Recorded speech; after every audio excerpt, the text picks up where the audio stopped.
And the base is dropped on a new edition of Soccer Down Here. John is awake, which I was not 100% would happen. I don't know if he's functioning and awake, but I know he's awake and he's flapping his arms, so at least that's a step in the right direction.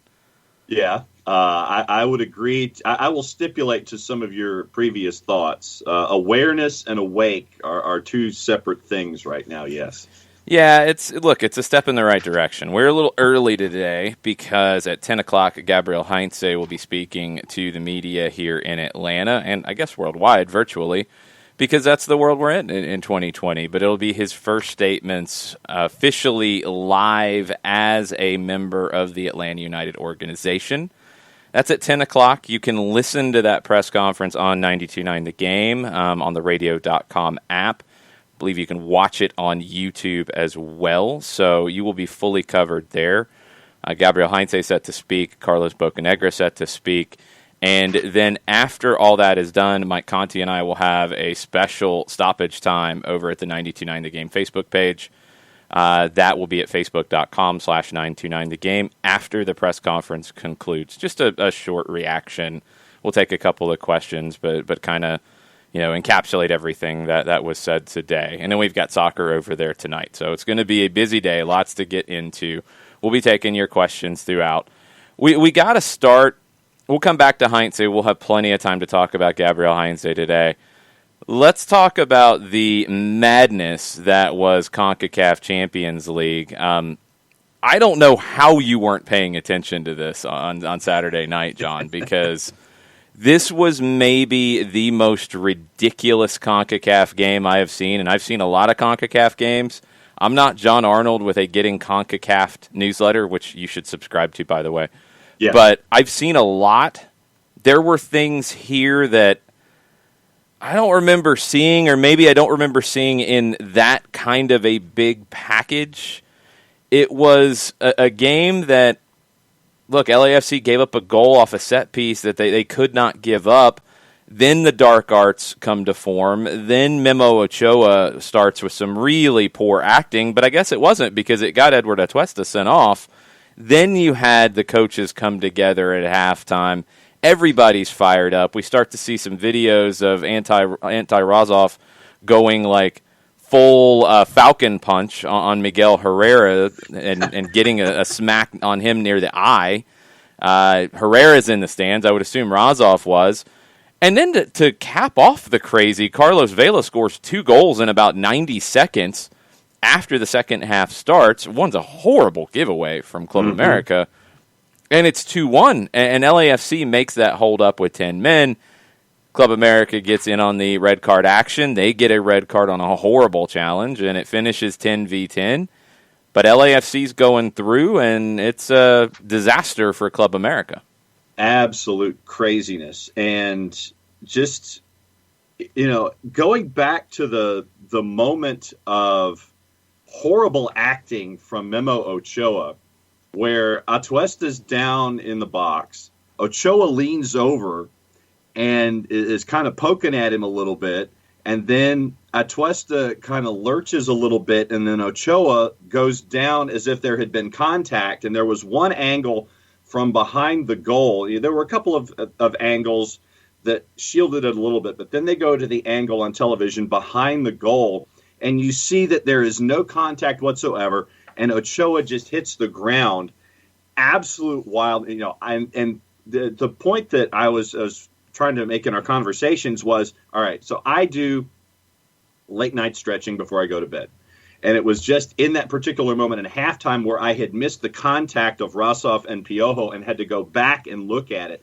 So that was, I'm writing things down as we're talking about them that was triggering in my brain. It was one of the craziest things I've ever seen just at halftime. And then the momentum shift with Vela, 2 goals in 70 seconds, 2-1. Yeah, I mean, it was off the charts for me in that moment. Okay. Craziness! I might have followed most of that. Okay. But that's just how crazy it was. Well, a couple of things. Memo Ochoa wasn't poking it on Razov. Let's not. No. I mean, he was looking down at it. You said poking, and that would generally mean like actually touching. He wasn't. He was talking trash, I think. He Yeah. was standing over him trying to goad him into a reaction. Yeah. When he didn't get enough of a reaction and Edward Atuesta is just trying to stand up, that's when he flops down. You can feel how you want to feel about VAR and offside and different things, and it takes too long, and those are all very valid things to discuss. The best case for VAR you can make is this. Players don't act in this way as much as they used to when VAR is involved, because VAR sees these things. It was a thorough embarrassment for Memo Ochoa. And look, people get in their feelings about anything involving U.S. and Mexico and don't look at it rationally, and that's both sides. I've seen some takes from people that have been rather shocking both ways. You can't justify and say it's good what Memo Ochoa did. I understand why he did what he did. I've been around the block a few times. I know how these things work. You're trying to draw a red card. Why are you trying to draw a red card in that situation? You're desperate because, yeah, you've got a lead, but you're not playing well. You're starting to get a little scared by this opponent. You want to get them down to 10 men. So you're trying to draw that. I understand that. I know how the game works, and I know how that mindset goes. That doesn't mean it's good. That doesn't mean it's a good thing. I think at times it's just this, well, this is how it is. You know, you've never seen this? What, this is how it is? Well, we don't need this. And that's one thing that VAR is involved in. They don't allow this kind of stuff to be as prevalent. Does it still happen? Yes. Do sometimes video assistant referees get it wrong? Yes. Do sometimes the center referees get it wrong, even with the assistance of a video referee? Yes, they do. It happens. They're people. They're going to make mistakes. But it's better because you would take a look at that and you would do one of two things. If you can't find that angle fast enough, you might let the red card stand. I think you would be fairly willing to go red if you're going to let the red stand because they're doing the same thing here. Or you go yellow, which is probably the best way to handle this. Look, the referee got duped. And that's why people do those things, to dupe referees, to fool them, to get an advantage. This is how the game works. I don't like it, but I understand it. But that doesn't mean we should be arguing in favor of it. I hope that flowchart makes sense because there were a lot of people who were over the line in terms of Mexican team this, Mexican team that, blah, blah, blah. It has nothing to do with where they're from. It has to do with the way the game's played in that country, because if you watch South America, it's going to happen there too. If you watch Africa, it's going to happen there. If you watch some games from Europe, it's going to happen there. Does it happen as much in Europe? No. Does it happen in the major leagues? No. Why? Because there's a whole lot more eyeballs on them. There's VAR on them. It's not going to happen as much. You get into the Balkans, you get into different parts of the world where they might not have VAR in their league. You get into, Scandinavia. I've seen things where players have tried to dupe referees. I've seen it in Russia. I've seen it in England. What's a dive, by the way? What is a dive? You're trying to fool the referee, right? Mm-hmm. I've seen Wayne Rooney dive a few times. I've seen Englishmen dive a few times. What is a dirty, hard foul trying to accomplish? You're trying to do something and get away with it. You know, go back to the whole argument about the quarterfinal in '86. Yeah, Maradona punches the ball in the back of the net. What happened to him before that in the game? He got punched in the face. Some of the tackles were horrendous on him. You can argue like fair and not fair and right and wrong and all that, but it's not a Mexican thing. It's not an American thing. It's a people thing. So be careful, because there were some things that were being thrown around on Twitter Saturday night that were very borderline. Yeah, y'all might need to watch what you're saying here, because you're going to get yourself in some big trouble. You might be telling on yourself a little bit.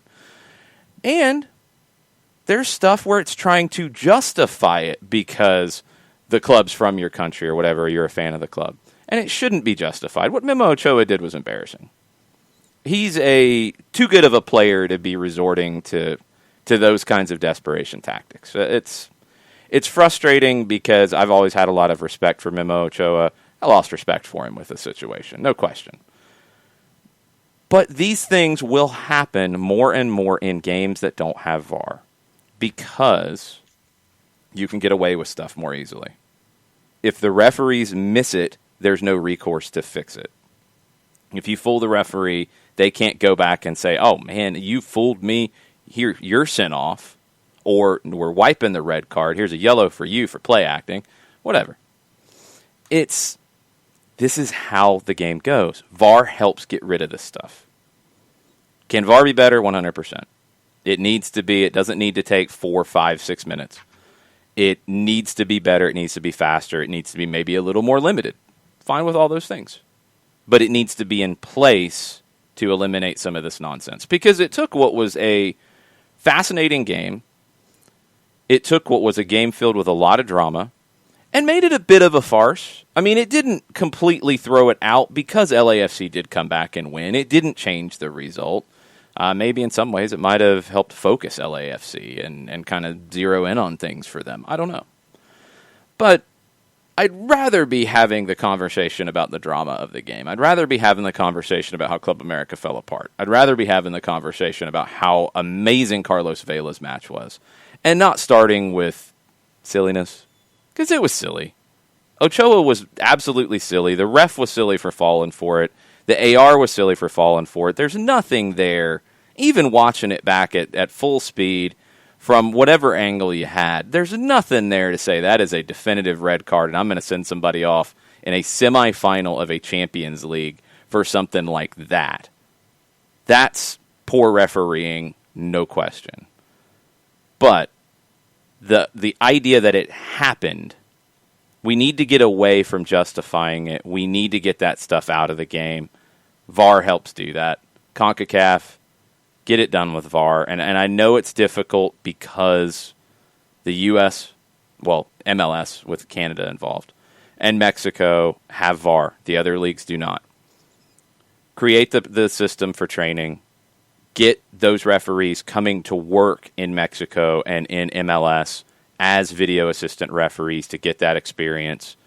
Get it done, and let's move forward. There was one development at IFAB's meetings that we hadn't really get into where they were talking about some technological developments on cheaper ways to implement VAR, more cost-effective ways to implement VAR.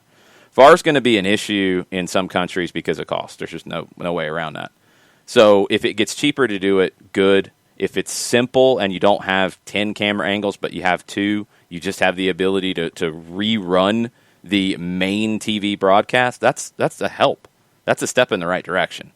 So CONCACAF, get it done. Next year, you need VAR in your competition to clean some of this stuff up. CONCACAF League, Gold Cup, CONCACAF Champions League must have VAR in 2021.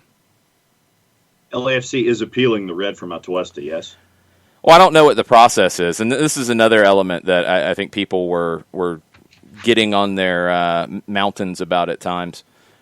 I don't have the CONCACAF rules and regulations in front of me. I don't know what they can appeal or not. I mean, it was a straight red. I would assume there's some kind of an appeal process. I don't know what that turns into or not. I don't know if, honestly, there's a ton there to show that it's not a red. I mean, there's not really contact, but are you going to throw that ref under the bus? I don't know if CONCACAF will do that. I'd be fine if they did because I think it's the right thing to do, but I don't know if they will. I don't know the precedents for this. I don't know how they handle it. But the other thing about Herrera and that whole bit, because a lot of people were like, well, how can he do what he's doing? In a lot of competitions around the world, you don't have to go to the locker room when you get sent off. You go to the stands. I mean, I think we've seen it in England where referees have gone to the stands. That's what they used to call it. Like you're sent to the stands. Yeah. So he goes to the stands.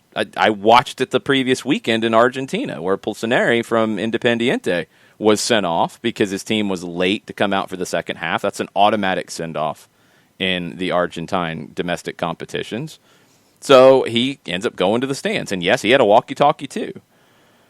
Different competitions have different rules. I can tell you from experience that in the Lamar Hunt U.S. Open Cup in 2009, managers did not have to go to the locker room. They could go to the stands. Now, by the time 2014 rolled around, either the rule had changed or referees were doing things differently and instructed people to go to the locker rooms or to go a certain distance from the field. But even in that case, and I'm comparing two incidents that I have either watched or been part of, we had a manager sent off in Charleston in the Open Cup in 2009. He went to the stands, and he was not sent to the locker room. 2014, when the Silverbacks had, I think two coaches for the Silverbacks, Winalda and Montoya, the assistant, were sent off. Mastroeni was sent off for Colorado Rapids. Players were sent off. In Colorado, the layout's weird because the locker room is behind a goal, and it's like a field house kind of situation if you're thinking a big high school or a small college.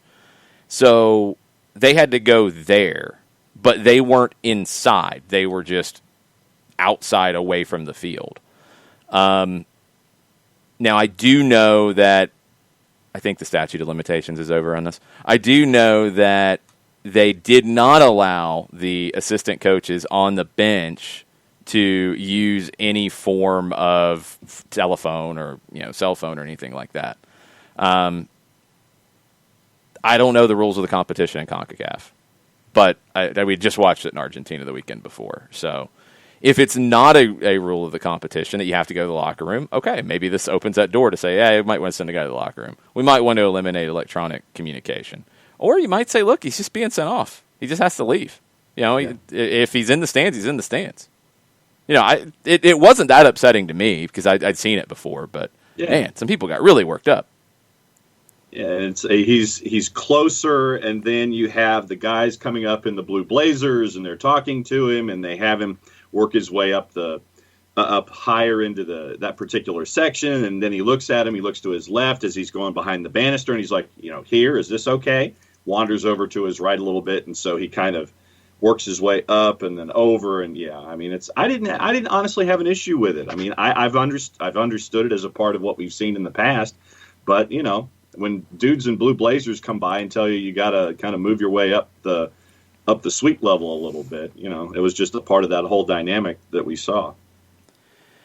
Yeah, the biggest thing is Club America collapsed and looked horrible, and this is a club that's in some trouble at this point.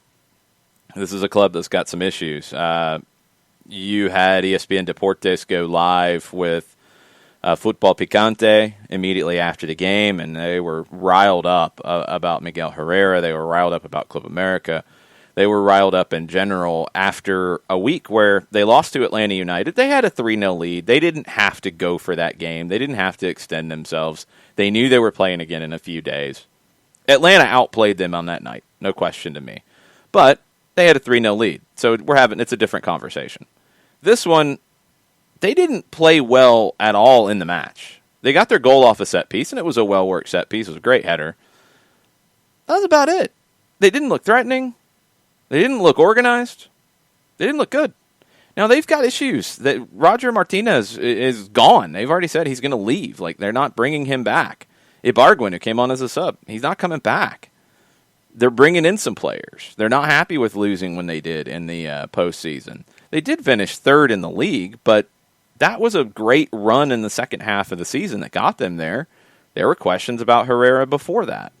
It was maybe a little overblown on this side of the border with some of the conversation about him being in the running for MLS jobs and, he's in trouble at Club America. I don't know how much trouble he was then. I'm not 100% sure how much trouble he is now in, but it's more than it was then. That's an obvious one.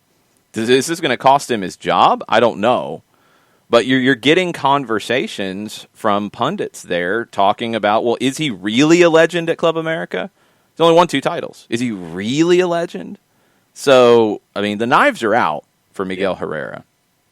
And I don't know what's going to happen with him. I don't know what direction they're going to go. The president of the club had just spoken out recently about he's our manager, there's nothing to anything. That was before Champions League. We'll see what is said in Mexico City over the next couple of days. Maybe they're just hoping things die down a bit.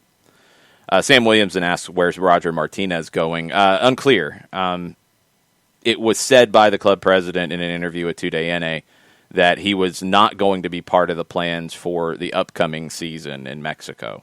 Could he go to another Mexican club? Could he go elsewhere once the transfer window opens? All those things are possible, but that was said a few weeks ago. Maybe that changes. I don't know, but that's what was put out there. So, all kinds of stuff. Sam Williamson wants Roger Martinez here. Not after the way I saw him play in Champions League, Sam. And I don't think you're going to play two up top. I don't know how you'd get the best out of him with what else you have. Anyway, so we got lots of different things. A lot of conversation on the Twitch pitch, twitch.tv/soccer down here. If you do not partake in consuming the show that way, lots of sidebar conversation, lots of deeper dives. A lot of conversation right now about, will teams have an assistant coach high up in the stands sometimes? They do. Sometimes. It depends on your staff. Sometimes it's just a video analyst who maybe isn't even communicating with the bench during the game. Maybe at halftime they are. I know some teams have done that, where the video analyst will come down at halftime. And others, they don't really talk until after the game. So every coaching staff is different in that regard. Some have people high up, some don't. Some move people around, some don't. It's, every staff is different. I think you're only now starting to see more and more of the either non-traditional for soccer or more traditional, if you want to look at it from like an American football perspective, where you've always had coaches in the booth who are giving you different things. That's only now starting to become more common in the soccer world. So we will see. Sam Williamson, all the questions this morning. Is Gago coming with Heinze? We don't know. Maybe we'll find out today. I hope that gets asked. If it's Gago, if it's Mascherano, if it's both, if it's neither, what the rest of the staff will look like.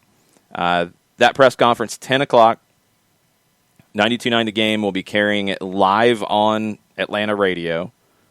That doesn't happen in most cities for the new coach being hired in soccer. It's really cool that it's happening here, breaking into the Andy and Randy show. And then we're going to have stoppage time after that. It's also going to be on YouTube if you want to watch. It is virtual. I think Gabriel Heinze is in Atlanta, but I'm not 100% sure of that. I'm pretty sure he is. But I know the reporters will not be on site to meet with him today. So it will be at least somewhat virtual of a media availability. We shall see. What else is on the Twitters this morning, John? Elliot Bevan asking a question a lot of folks have been asking in the offseason, and it's one that we've talked about a little bit. What positions does Atlanta United need for next season? I mean, to me, it's the 6. And I think it's even more so with Gabriel Heinze and his style of play and how important that position is. So I think at a minimum you have to make a decision on if you have a 6, if you have the 6 you want, or you're going to go get a 6. Outside of that, I think you're in good position. Can you upgrade? Sure, you can upgrade spots. But do you have to? I think you have to make the decision about the 6. That's the number one thing. You've got 3 different center backs, 4 if you want to include Anton Walks, who I think can absolutely play at this level, who can rotate, who you can make your choices from there, and that's including Franco Escobar in that position. If you want to put him at right back, you've got 2 choices with Brooks Lennon involved. Now you've got 2 choices, assuming you get a deal done with Celtic to keep Andrew Gutmann. You've got 2 options at left back. You've got multiple options in the central part of midfield in all different types of flavors that you want, with 6s, with 8s, with 10s. You've got Jake Mulroney, who can play on either wing. You've got Jurgen Damm. You've got Ezequiel Barco, who can start on either wing. You've got Eric Lopez, who we saw on Wednesday playing centrally as a second striker, central attacking midfielder, number 10, whatever you want to call it. You can probably find truth in whatever name you want to put on it. Positions don't really need these names to be totally defined. If you call him a second striker and I call him a central attacking midfielder, it's the same thing. Don't worry about it. But Lopez, I think, can play wide as well. You've got a lot of variables. So from what we can tell with the roster as it's currently constructed, you got 2 senior roster spots open, and you've got 2 international slots open. that's what you have to work with. Some supplemental spots, sure. Gutman, you're hoping, and he was in a supplemental spot last year, so I'd assume he'd be in one this year. So he's not taking up a senior roster spot. If you keep him here, that's great to have a depth piece in that kind of role. Jackson Conway will be in a supplemental spot. If you sign any other homegrowns, they'll be in supplemental spots. Efrain Morales will be in a supplemental spot. That's a non-cap spot. So you're in a really good position. You've got a good roster coming back, in my opinion, that fits the way Gabriel Heinze wants to play. But you've also got the potential for some variables. And you've got the potential to add a couple of pieces. So I don't think there's anything scary about what you have to do. But the 6 is the one just because in this style of playing, it's the most important. So where we thought it was important at the end of the season, it's more important now because of the style of play that Gabriel Heinze is going to bring. And to catch us up on the Twitters, Caleb Wright with our CONCACAF Champions League discussion says, even though LAFC is one of my least favorite MLS clubs, I hope they do well in the CONCACAF Champions League final and win it. Look, you're in a, you're going to be good any which way here, depending on how you feel about LAFC. If they win, it's good for Major League Soccer. It's a good thing if they win. If they don't, and you don't like LAFC, well, then you'll be pretty happy about that. So it's fine. Nobody, I disagree with the idea that, MLS for LAFC. No, if you feel however you want to feel about it. Like, I don't care. Like, LAFC doesn't rankle me like other teams do. I mean, we call Atlanta United games, so if Orlando was in the situation, I would not be happy about it. If the Red Bulls were in the situation because of the rivalry, I wouldn't be happy about it. Those are things that on an emotional level, sure, that makes sense. LAFC, I don't have that issue, but maybe some do.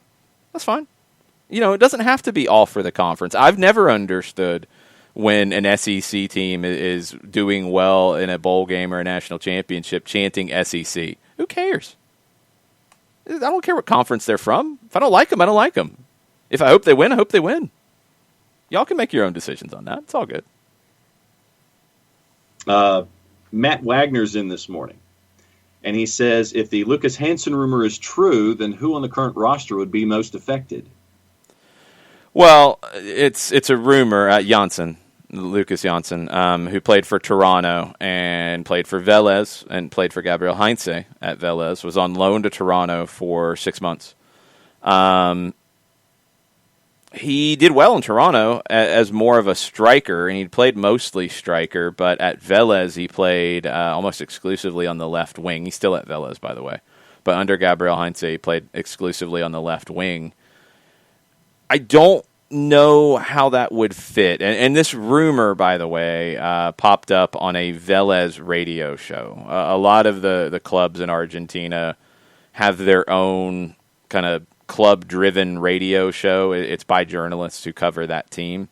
Velez has one, and that's where I first saw the rumor pop up. Could it make sense? Sure. I mean, he's a player who just recently played for Gabriel Heinze. He's a player who played in MLS. His player did well in MLS. Scored 4 goals in 11 league fixtures, 6 starts, I think, out of that. He scored in the Campeones Cup in 2019 as well, or 2018. That's quality. It was reportedly when Toronto did not pick up the purchase price on his loan option, it's $3.7 million. Then he went to Velez in the summer of 19 from Tigre, who had been relegated in Argentina, for $2.5 million is what I've seen in Velez circles. I don't think he's getting 2.5 here in a transfer, if that's the case. Maybe. It wouldn't be more, I wouldn't expect. With the effects of COVID, it might be more like a 2 or 1.5 even. I think you could get him on a TAM level deal. I think he wouldn't count as a designated player. He would have previously in the Toronto situation, I think, depending on the length of his contract. In Toronto, he made just under $500,000 in salary. So I think you can make everything work. Who would be most affected? He's not going to take Joseph Martinez's spot up top, but if he's on the left wing, it's Ezequiel Barco unless he comes inside. If he comes inside, then it's Eric Lopez potentially, or it's Mateo Sosetu or Emerson Heineman or so on and so forth. So there's no way to answer that at this point. It's way too early in the process. But it is just a rumor from a Velez radio show at this stage. And the last one on the board, Nathan Pugh with an exultation this morning. Heinze, bring on your 2021s. Just get ready for this, because there's going to be some ways of playing, some ways of thinking about the game that I don't know if people are used to. And I don't know. I'm kind of blown away by some of the reaction from yesterday. Leeds United, poor. I guess Manchester United gave up 2 early goals and lost 6-2. Now, quality difference between Manchester United and Leeds is huge. You want to look at transfer marks valuations. Manchester United is between $800 and $900 million for their roster. Leeds is just over $200 million for their roster. So that gives you an idea of the talent gap between the two. You can't make mistakes. They made mistakes. Marcelo Bielsa talked about making mistakes. Couple quotes from Bielsa about that game. And the reason that I'm mentioning Bielsa here is Gabriel Heinze is not Marcelo Bielsa. He's not Tata Martino. He is his own man. But the biggest touchstone for him and his style of play is going to be Marcelo Bielsa. So what Bielsa said after that game is they took advantage of our misplaced passing when we tried to build the attack, and this is how they created the majority of their chances. If the opposing team is able to impose their style on us, it means the opposing manager was able to neutralize it. We will correct things, but we will not abandon the way we play. When we lose, there are questions about the style of play. And when we win, we are praised for it. This is something we just have to take on board. This is to the point that there were so-called experts who said Marcelo Bielsa was naive yesterday. I don't think Marcelo Bielsa would ever be accurately categorized as naive. That's a insulting way to put it, to be perfectly honest. Yes, Sam Williamson, he played for Marcelo Bielsa. He is if you want to call it a disciple, everybody takes their own ways on it. Gabriel Heinze is very close to Bielsa. Very, very close in the way he plays. Some have said he is the most Bielsa-like of managers who subscribe to those kinds of theories. It's kind of mind-blowing that people would call this naive. And Bielsa's right. When they play well, when they win, what does everybody say about Leeds? Oh, they're so fun. They're such a breath of fresh air. This is great. This is amazing. When they lose, he's naive. They play the same way. Yeah. He's not chopping and changing style, and he's not saying, okay, we're going to sit back here. We're going to play like this. We're going to play this. We're going to do this differently. No, they make tweaks. They make corrections. They might put a different player here to give it a different personality. They might do this over here, but they're not going to all of a sudden abandon their principles. That is something you're going to have to get used to in Atlanta. When Atlanta plays a team and loses, it's not because Gabriel Heinze is naive. It's not because he has abandoned his principles. And it's not because he is playing the wrong way. Those things will come up. I guarantee you they will get said. And they will be incorrect. It is kind of the opposite, if you want to get into it, really. And great Leeds United media channel, All Stats Aren't We. Follow a lot of the statistics around Leeds. They tweeted yesterday a little series, which I thought was really important, and it does kind of overlap with what we could see here in Atlanta. They tweeted, a lot of talk about Bielsa's naivete.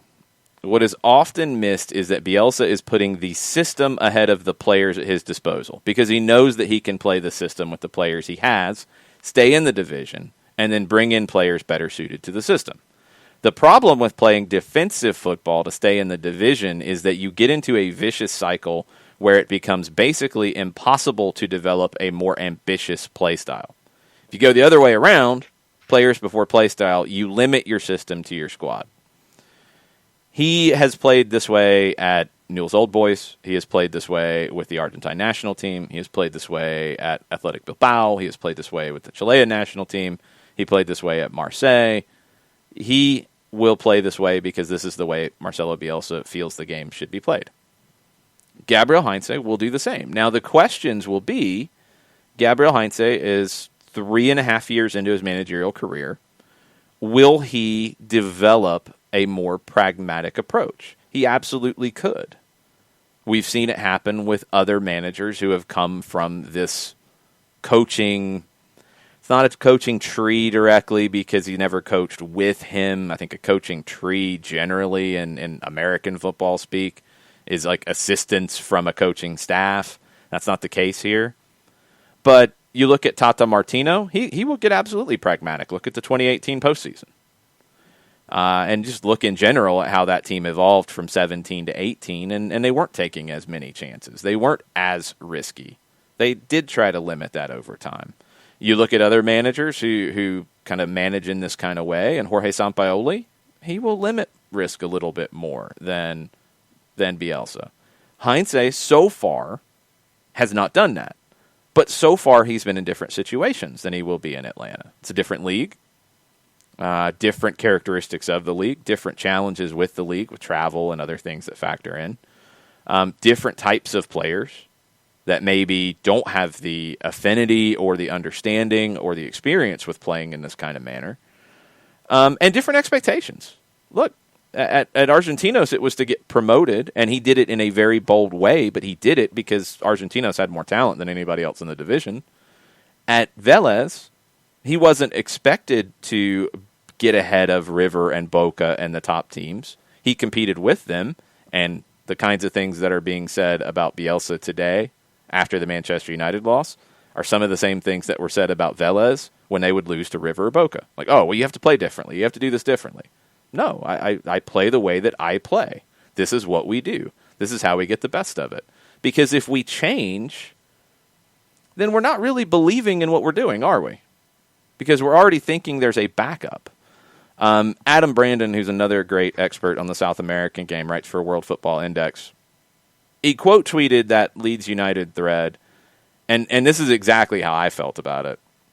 He said, the more I think about it, you could argue what Bielsa is trying and what Farke tried with Norwich for most of last season is the very opposite of naive. You're believing in what you're doing. There is 100% belief in the way you are working and the style you are implementing. If you are already going into a game with, well, if this doesn't work, then we have to switch to this, or this team's a whole lot better than us, we have to play a different way, you're abandoning what has made you what you are. This is not naive. This is a better team won, and you made mistakes that allowed them to win, absolutely. But the better team won on the day. That's football. Sometimes that happens. Sometimes the better team doesn't win. Sometimes the lesser team wins. Sometimes the lesser team doesn't win. Sometimes it's a draw. Like, you're trying to accomplish certain things. Bielsa's team yesterday fell behind early because of big mistakes. But they kept fighting, and they didn't deviate, and they kept going. And I think one point about their Leeds' situation, which is going to be separate than Atlanta United's, oh, is this a problem? Are they going to get into a relegation battle?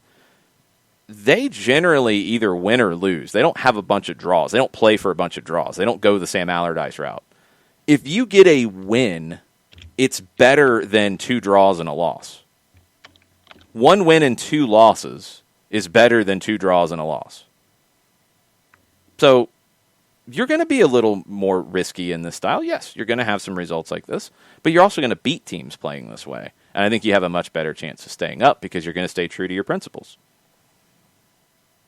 This season, you mentioned the wins and losses, 5-2-7. 5 wins, 7 losses, only 2 draws in their first 14 matches. So that's you're getting the larger numbers in the wins and the losses category when it comes to Leeds. And in the lead up to Leeds and Manchester United, there were a couple of pieces that came out, the interviews that you always have and things like this. Mm-hmm. And there were quotes that kind of stuck with me, and I'm kind of carrying them with me as we get into this season with Heinze and Atlanta United.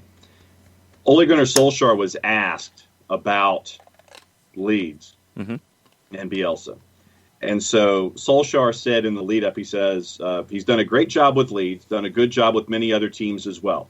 You see that there's so much going on, and to analyze those games takes a bit of concentration and time. You can see he's a coach with all the details. He's got his teams running.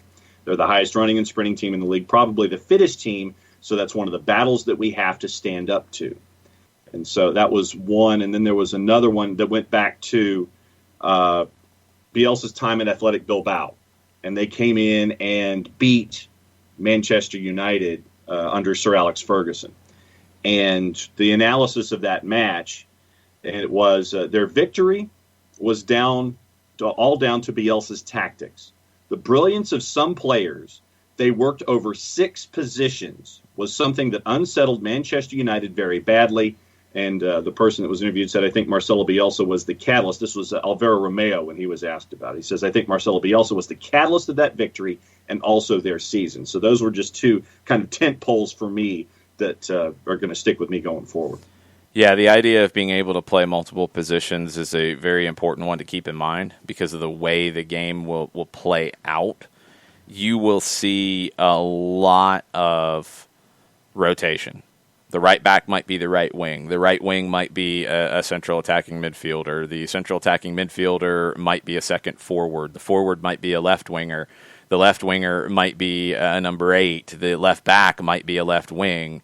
The 6 might be a center back. A center back might be an 8. I mean, it's, again, formation, positions. You can start to push that to the side because they will be secondary to the way you play. The running element of it.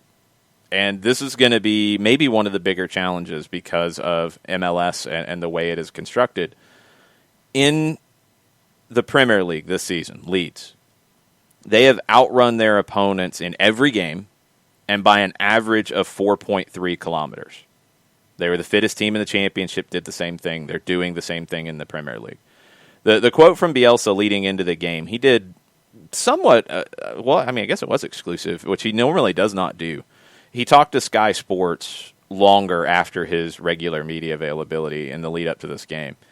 And specifically about running, Bielsa said, running reflects the energy you put into marking and defending, but it also means the person who has the ball has more options for where to pass it because there is more movement around him and therefore more difficulties for the opponent.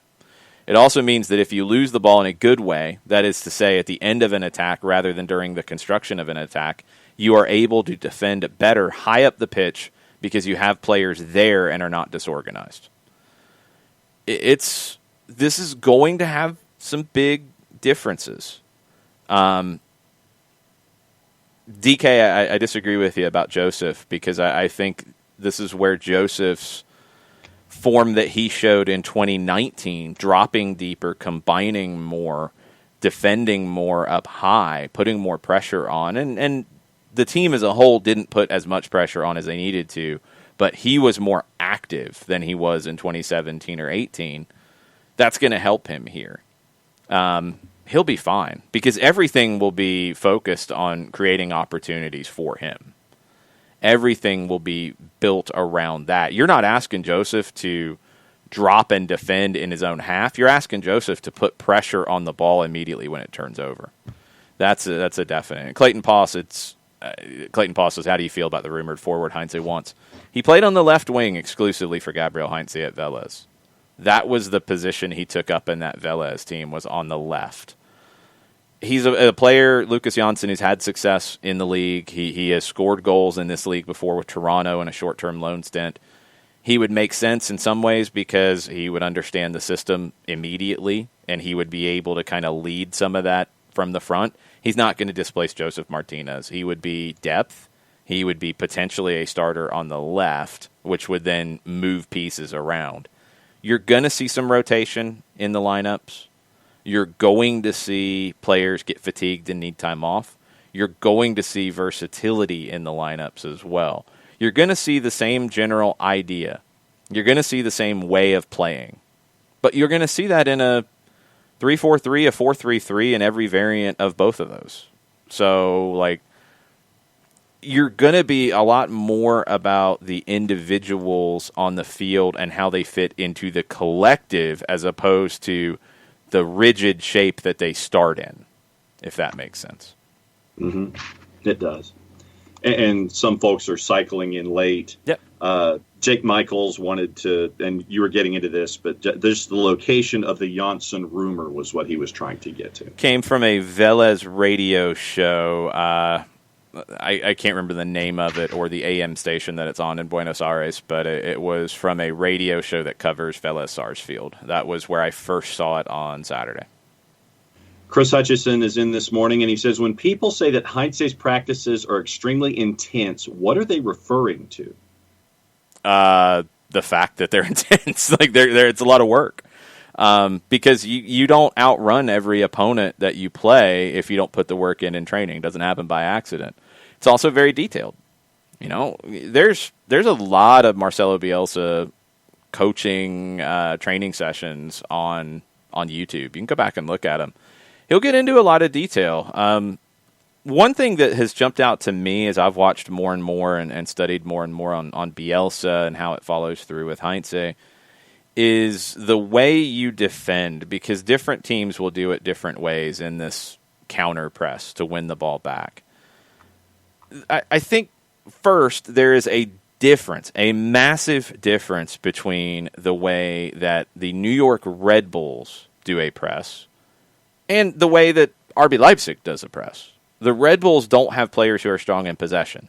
The press is there to create everything. It's win the ball and go to goal fast. Immediately go straight to goal.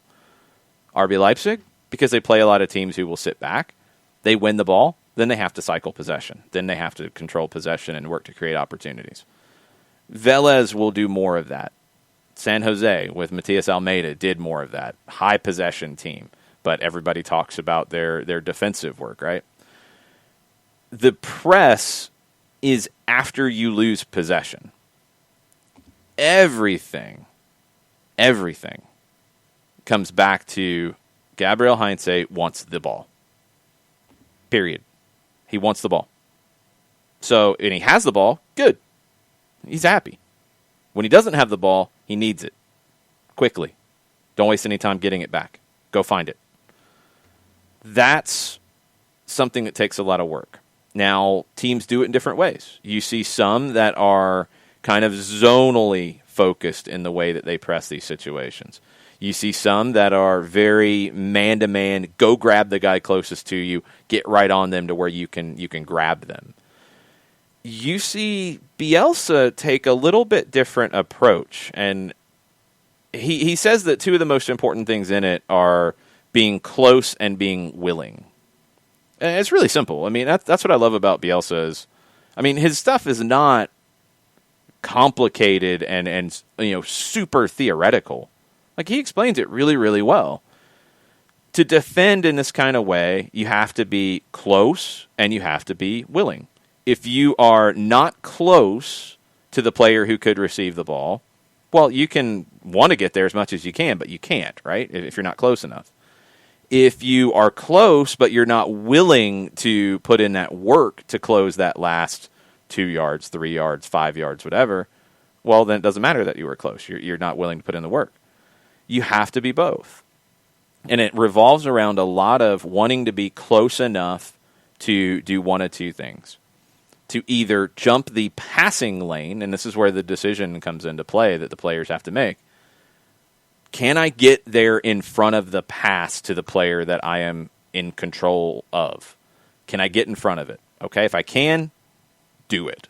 If I can't, close them down very quickly to let others have that opportunity.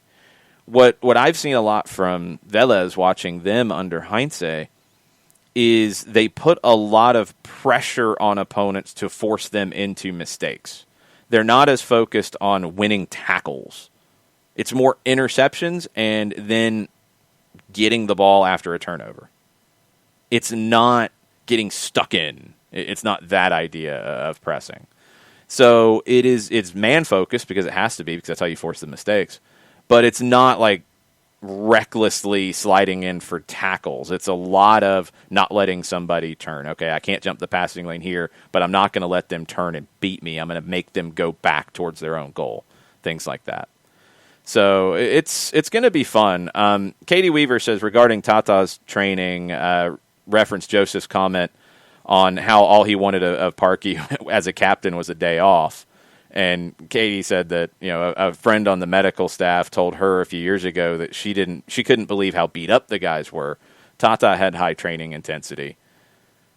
I think it's going to be more than that. That's generally what we have heard.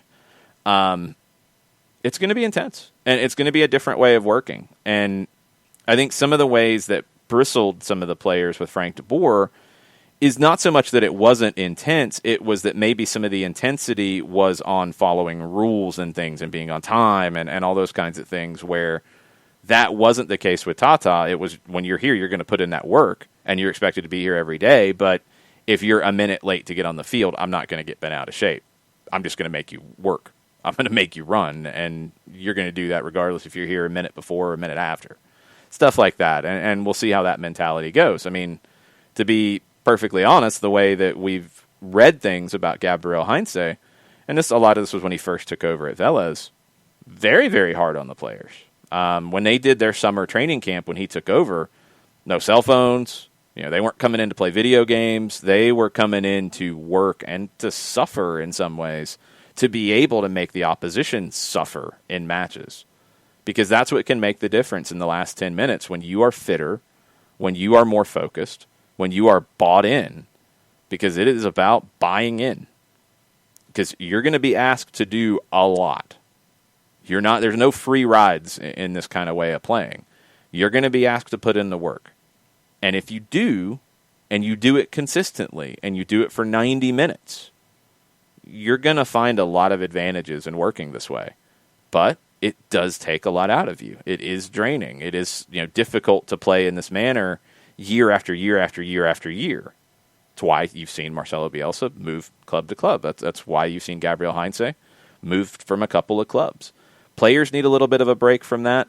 Managers need a break from that playing group. You've got to refresh, because this way of working is incredibly intense, because there is a belief in this is the way to play. It's intense. It's very intense. Tafka's in this morning, and he says the move to 5 subs seems immensely helpful for teams that play a Bielsa style of soccer. Massively.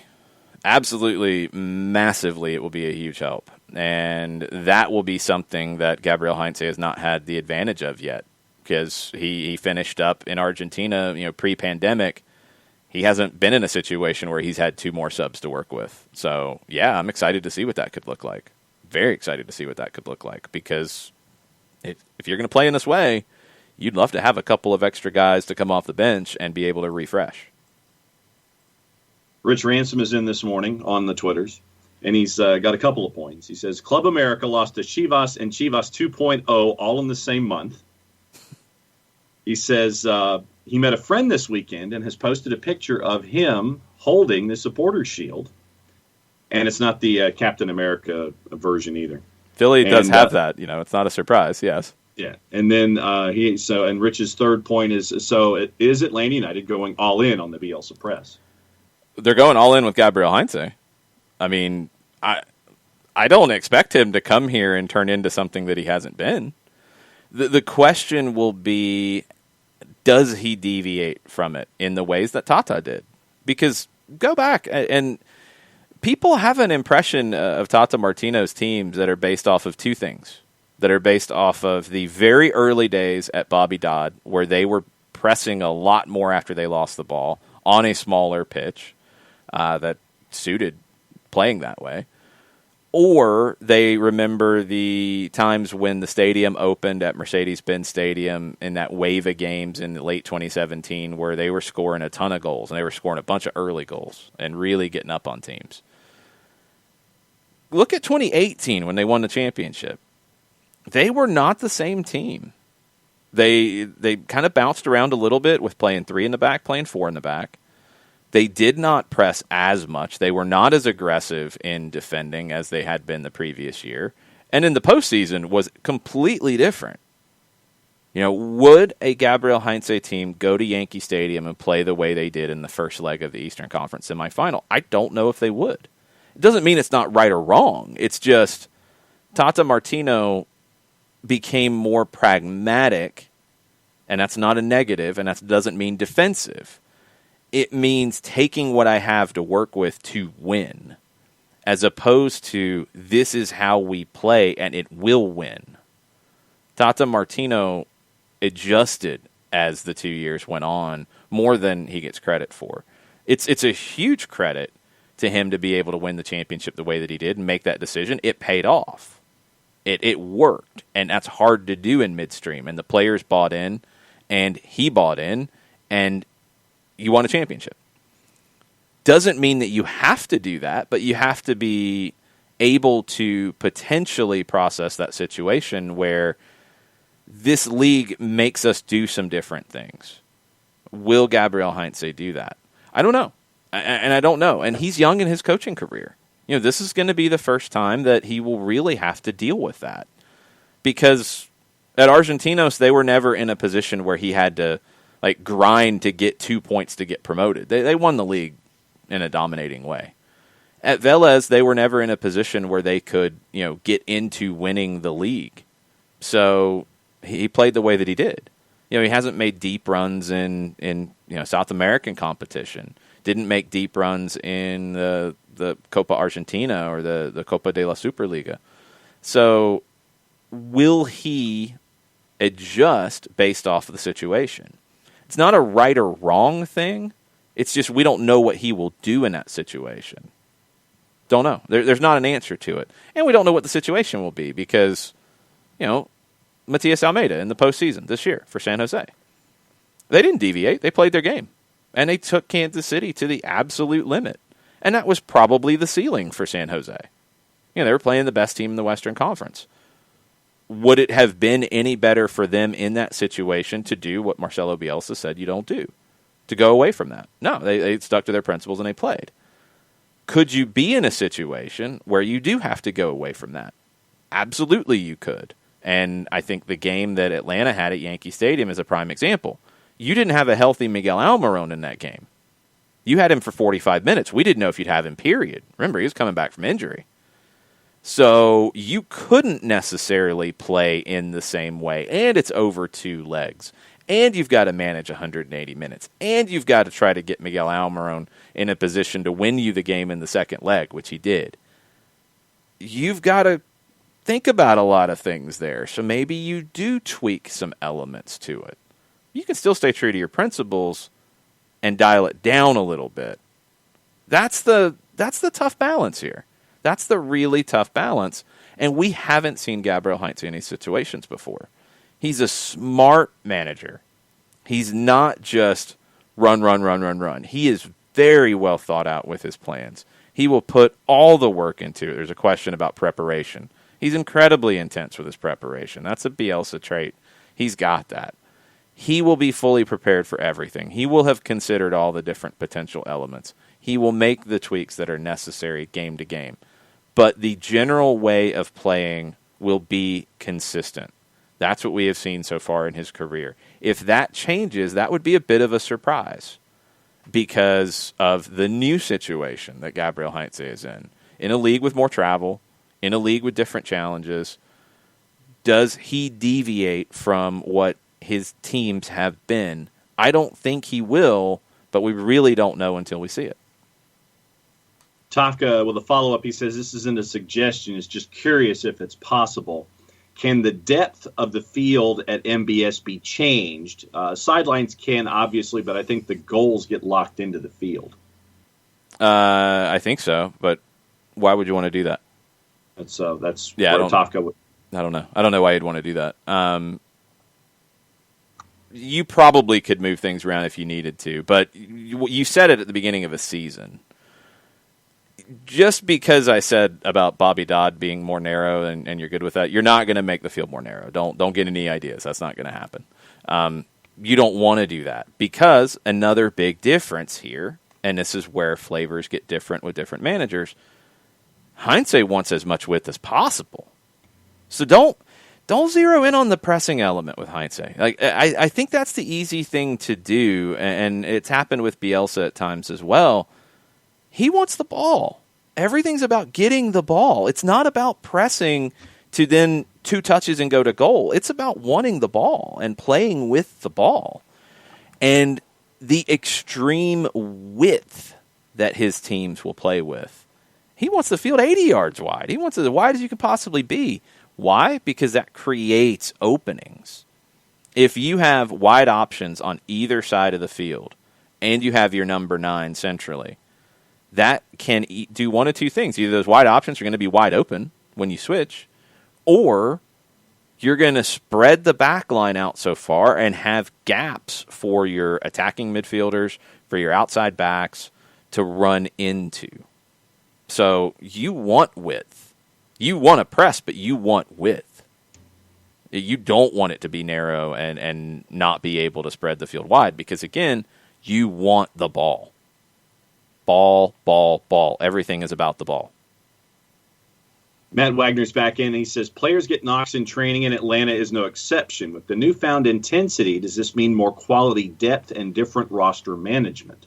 Well, the roster is what the roster is. You only have so many spots on it. And intensity doesn't mean physicality.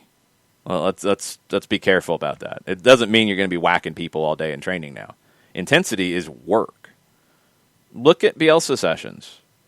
There's not a lot. I mean, you do have the one that Leeds players call murder ball, which is just super intense, short segments of 11v11, 5 minutes, full tilt. Yeah, you have those. I don't seem to remember Leeds having a whole bunch of injuries, though, outside of the muscle injuries that everybody's dealing with. It's intense because it will be a day of working on how close to defend the player who's going to be receiving the ball, what the triggers are for jumping the passing lane. If you don't jump the passing lane, how to defend the player, not to let them turn. Repetition, repetition, repetition, repetition. When you win the ball back, what the movements are if the ball's on the right side. Repetition, repetition, repetition. Same on the left, same in the middle. So much repetition. It's intense in that way. It's not intense in the American football sense of, we're going to do the Oklahoma drill. We're going to get intense. Yeah. No, it's we're going to work hard. That's what we're going to do. We're going to work hard. And this game's not a game to start smacking people around and try to show you're a tough guy. No, it's intensity in the way that you work, not in terms of kicking people. Yeah, and Tofka says he wasn't suggesting that it being done. He was just wondering whether or not it was physically possible to move the field one way or the other. It's possible to move the sidelines in, and some teams will do that occasionally. I don't know. I think it's possible to move the field shorter, but I don't think you'd want to. It wouldn't really make a whole lot of sense. Patrick Sullivan's in this morning, and he's asking, any idea what type of personal handheld explosive Heinze prefers to scare off psychotic supporters? Dynamite stick? Traditional black bomb with lit fuse? Holy hand grenade? # Merry Monday. Yep. That is a story. I don't think it's ever been fully confirmed, but it is legend that after a bad loss for Newell's, where I think they gave up 6 goals, if I'm not mistaken, supporters came around to Bielsa's house to yell at him or complain about the performance or complain about the result, and he came out of his house with a hand grenade. That is a legend. I don't know if it is true or not. I would like to think that Atlanta supporters are not going to show up to somebody's house. It doesn't make you a better supporter. It's pretty stupid. But I don't think they would want to in Gabriel Heinze's case because I don't think he needs any weapons to deal with that kind of nonsense, judging from the way he played at all of the clubs he was at. I don't think he saw a 2-footed tackle that he did not like. You want me to thank somebody since we're in hour number 2? Yes, people are anxiously awaiting your performance on telling us all about our good friend Steve Apolinsky. Apolinsky and Associates, LLC, proud supporters of everything soccer down here in the SDH network. For wrongful death and serious injury matters, there is only one communication that you need to make, and it is with Apolinski and Associates LLC. A couple different ways that you can do it. You can pick up the phone, give Steve a call at 404-377-9191. You can get a free consultation that way. Or, if you feel so inclined, you can shoot Steve an email directly, steve at aa-legal.com. Or, if you wish to do it in more of a general sense, go to the World Wide Web. Large device or small, go to the taskbar, type in aa-legal.com, hit the enter key, the return key, the arrow, whatever advances your screen. You get the homepage for Apolinski and Associates LLC, and in the low right corner, at least that's where I thought it was last time I checked, pop-up window pops up, because pop-up windows pop up. That's what they do. 24/7, 365 and a quarter. Thank you, Chris Hutchison, for that as always. Over 30 years of experience, $40 million in judgments for clients in Georgia and Alabama for wrongful death and serious injury matters. Recognized as Legal Elite by Georgia Trend Magazine for being one of the top 100 firms in this here state of Georgia. The website, aa-legal.com.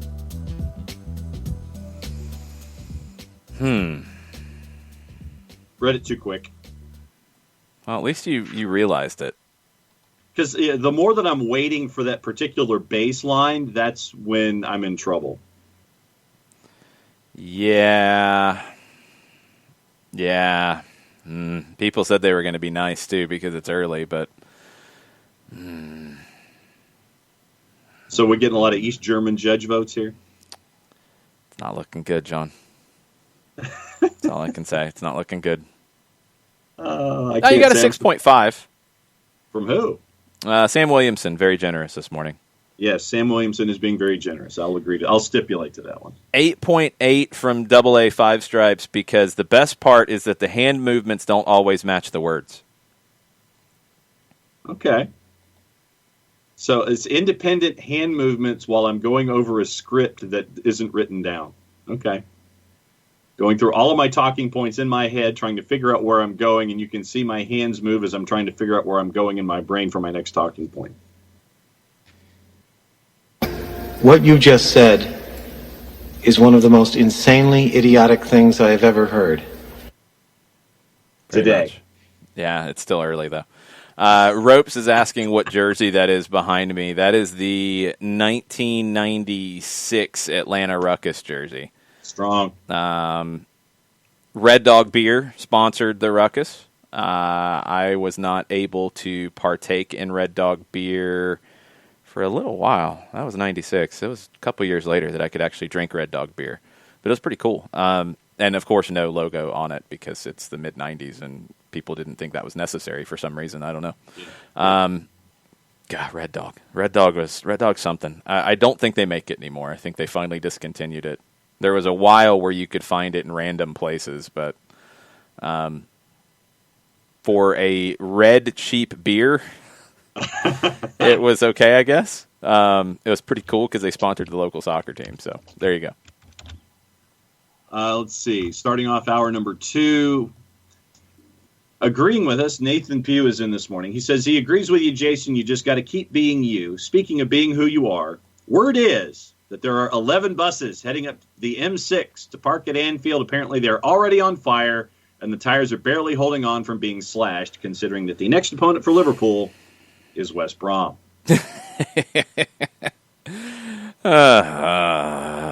Yeah. And everybody will hate life watching that game, and everybody That's going to be the most be, painful experience. And it's just after Christmas, too. It will be awful, awful, awful, awful. How did Big Sam do in his debut? I believe he put up a donut. I believe that is what happened. Well, we knew that was going to happen. What'd the other team put up? That's the important thing. I believe it was 3. Yeah, that's the point here. That's not that clean sheet that's so important there, Big Sam. Yeah, if you're a West Brom fan, I just thoroughly apologize for what you're going to get the rest of the season out of the show, because you're not going to like it. Nope. Because Big Sam's a clown and a joke, and it's just going to be awful. He might keep you up. He might. Not going to like it, though. So it's going to be ugly. Rope says Red Dog and Ice House were the late 90s jam for Ropes. I think they're the same company, actually, if I'm not mistaken. I didn't like Ice House. Ice House was gross. Sorry. Yeah. Well, so was Ice House a Miller product? Is it Miller or is it the Rolling Rock company? I might be wrong. Red Dog, according to the bastion of journalistic integrity, Wikipedia. Yes, of course. Part of their Plank Road Brewery family, Red Dog. The beer contains 4.8% alcohol by volume. Introduced in 1994. And 95, they were on the Ruckus shirt. Yep. Using the tagline, "Be Your Own Dog," Tommy Lee Jones was hired to voice Red Dog TV Yes. commercials in the ad campaign from the creative team of BBDO. Although popular during the mid to late 1990s, Red Dog faded into near obscurity after the turn of the 21st century. Since 2005, it has been returning to stores in a current price segment between Miller High Life and Milwaukee's Best. Do you know what year it is, John? Yeah, it's like 2020 according to my computer. You're reading something about in 2005 it was coming back. It says since 2005. Yeah, have you seen it in the store? I have not seen it in the store, but apparently you can get a framed mirror sign or a pub store garage neon of Red Dog. I would take a neon of Red Dog and put it up here in the SDH studio. Absolutely. Okay. All right, so I'll have to keep an eye on that. Yeah, the folks have. Oh, get this: Red Dog Beer Company neckties. I don't want a tie. I don't need a tie. That's a little much. I don't think I drink a cheap beer is a good tie and a good statement to make. No. So there are neon signs, playing cards, ties, T-shirts, but no physical beer to speak of. Oh, actually, somebody looks like they have a Red Dog Beer hockey jersey. I don't know who they sponsored on the hockey side or if they just did their jerseys. Plank Road is not Miller, correct? Plank Road is, I think it is the Rolling Rock company, isn't it? Miller is Miller is a by part of, Plank Road. Yeah, Miller is a part of Plank Road. Were they at the beginning? I might be wrong. I thought they were separate, and Miller and Bud are like buying everybody and everything. Yeah. So maybe they bought it later. The last time I saw Red Dog, it was at a Kroger in Atlanta. I'd have to go back and look. It was after David Beckham was with the LA Galaxy because he was playing in that Hawaiian Pacific Rim tournament or something.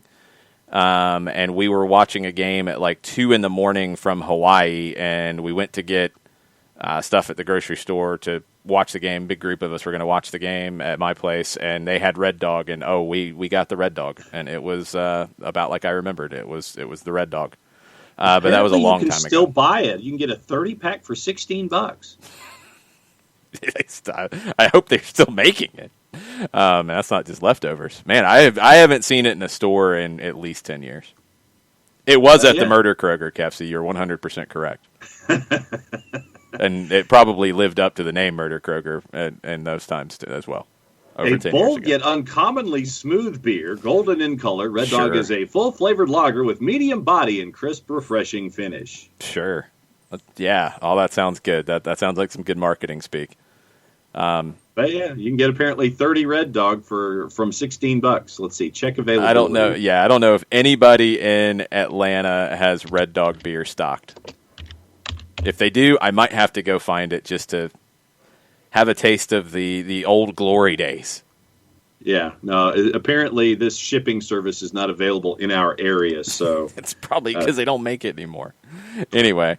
That's your Red Dog beer discussion of the day, week, year, life, Red Dog all of it. Here. Jeez. What else is on Twitter? Anything else other than beer talk or other madness? Well, Patrick Sullivan's back in with one piece of beer talk. He says, as a 90s beer drinker, I'm pouring one out for Pete's Wicked Ale. Oh, I don't think I ever had Pete's Wicked Ale, but I remember the branding around Pete's Wicked Ale. Oof. Yeah. When I was reading up about Red Dog and Tommy Lee Jones, I'm like, oh my God, I actually remember that. I vaguely remember the Tommy Lee Jones commercials. I mean, it was really cool because it was a new beer and they did put a lot into hyping it up, and it was on the front of the Atlanta pro soccer team's shirts. So, I mean, it had a big cool factor, but the beer itself, not exactly the highest of qualities. But these were your pre-craft beer days where it was, mass-produced, what have you. Anyway, it was better. I liked it better than Killian's Red. And I know that's going to upset some people, but I didn't really like the Killian's Red. It was better than that. That's not really saying much. I'm trying to, I mean, I think the one time that I tried Killian's Red, it was okay. And I guess it was brewed with iced tea or something. Was that the hook? It was brewed with iced tea? I think there's some kind of hook with Killian's Red. Okay. I didn't know that one, but all right. Jason Nix liked the Killian's Red. I like Red Dog better. I like the Red Dog better. Find this one real quick before we completely go off the rails with bad 90s beer takes. Right. We do have other things to get into. Okay. So what am I finding? Oh, I thought you were looking for you were banging on your keyboard, so I figured you were looking for something. Did you forget what you were looking for already? Oh, no, I thought you wanted me to look for something independent of Killian's Irish Red. No, that's what you were looking for. So I said, get that, and then let's move on. Okay. Named after a dude, founded a brewery, died in 2010, Irish Red Ale, brewery closed, discontinued. Okay, so maybe I'm confusing. It's an amber lager, very popular, marketed by Coors. Okay, I thought that there was some kind of a hook in there somewhere, but okay, never mind. All right, let's move on. DeAndre Yedlin. He's in talks with 2 MLS teams, according to a source of Tom Bogert's. Discussions would make him a max TAM, not a designated player.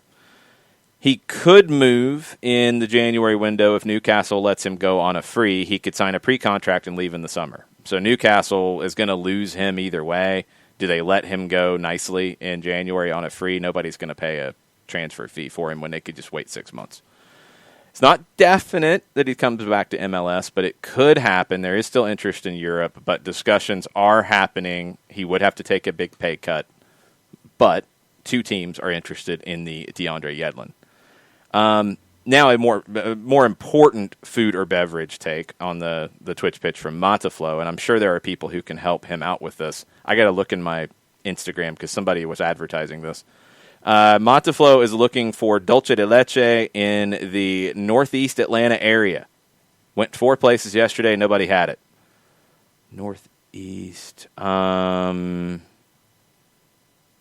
There's a place in Duluth, I think, that would have it. I would think. But I'll have to do some digging, Mataflow. If anybody can help, tweet at us at Soccer Down Here and let Mataflow know where to find the dulce de leche, because these are important things. Yes. On a holiday week. Yes. Seattle Sounders did some very good things with their relief fund. They distributed more than $1 million in grants. It started with a $500,000 donation from club majority owner Adrian Hanauer and his family. This was all about supporting the restaurants and shops around Pioneer Square, South Downtown, the Chinatown International District, places where people would normally go before a game or after a game for Sounders games. They began issuing grants in April. 134 small businesses, 785 individuals received a combined $1.1 million without restrictions on how to use the money. They had to apply for a grant. They got it. They got the cash. Done. Very, very cool for the Seattle Sounders to do that. There's more in the Seattle Times from Jada Evans, but awesome initiative. And that's one of the cool things about how Seattle's laid out and how the stadium is situated. The march to the match, you can go down and have dinner and have a drink and then join the march and walk to the stadium. It's very, very cool. If you have not been to an away day in Seattle, highly recommended because of that kind of environment. But awesome for the Sounders to support and help them out. Columbus Crew, Hector Jimenez, who we talked about on our 5th annual MLS Trade Window Extravaganza show. Christian Dyer reported that he was going to Austin then. Hasn't happened yet. He posted on Instagram goodbye to Columbus after 7 years with the team. So maybe it will happen now. Maybe Christian Dyer was just ahead of the game. But Jimenez not going to be back in Columbus. Good depth piece, can play anywhere along the back line. Was linked to Austin, would make total sense for them as they add some depth. that would be a safe expectation there. Dallas have a couple guys that they're adding, and the clubs that these guys are at have already announced it on their Twitter accounts. Dallas has not yet. Always kind of weird when that happens. New attacker, new center back. First one is a Colombian midfielder, Jader O'Brien, who played in the Colombian top flight for Rio Negro Águilas. That club has announced he's leaving. He's 25, nicknamed the Soldier. I like it. 13 goals in 22 matches. Not bad. Not bad at all. Dallas is also reportedly acquiring center back Jose Antonio Martinez from Eibar in Spain, who has announced it. Joined them in 2018, never made a first-team appearance for Eibar, made 56 appearances on loan with Granada, helped to get them promoted from the second division to La Liga in 2019. That was announced on Eibar's website. So center back and winger coming to Dallas, and they've already been announced by the clubs that these guys are at. You mentioned Yedlin, and I would just, off the top of your head, who could use a DeAndre Yedlin in Major League Soccer? All right, you're going to make me get my MLS master roster list for 2018 out because I've been updating it, and I've almost got everything completely updated, but I do have the players in those positions. So we're talking about a right back. Who needs a right back? Not Chicago. Cincinnati does. Cincinnati would make a lot of sense. Not Colorado. Not Columbus. Maybe Dallas, but it's not the direction they generally go, and that's assuming Brian Reynolds is gone, which very well could happen in January. But they've got another homegrown coming, so no Dallas. DC does. So if DC wants to spend some cash, they do. They don't have a right back currently. Houston, probably not. LAFC, maybe, depending on how they see Tristan Blackman in the future. Is he a center back or is he a right back? The Galaxy, no, because they've got Julian Araujo. Miami, yes, they've got Dylan Nealis, but I think they'd probably be looking for a starter. Minnesota, nope. They got Metanire. Montreal, nope. They got Burrell Guillard. Nashville, nope. They've got Alistair Johnston on a great contract in a cap league. Not New England. They've got Brandon Bye. Not NYC. They've got Anton Tinnerholm. Not Red Bulls because they've got Kyle Duncan. Not Orlando because they've got Juan. Probably not Philadelphia because they've got Raymond Gaddis. Portland has Pablo Bonilla. Real Salt Lake has Aaron Herrera. See, there's not a lot of teams who are looking for a right back that would come in and be a dead-on starter. Not San Jose. They've got Tommy Thompson. Seattle, maybe. It'd be an upgrade from Alex Roldan, and that's where he was before. Hometown, maybe. Sporting Kansas City, possibly, although Jalen Lindsey should get that opportunity if Graham Zusi can't take it.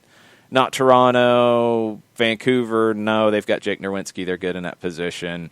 Austin's got Nick Lima. I think it's Seattle. I think it's Cincinnati. I think it's DC. I think those are the three. Okay, because that was when I saw Yedlin and possibly coming back. That's why I wanted to see what you thought about where he possibly could come in. Would Cincinnati want to splash the cash? Would DC want to splash the cash? Cincinnati's been splashing cash. No, Cincinnati splashed cash. That's an incorrect assessment.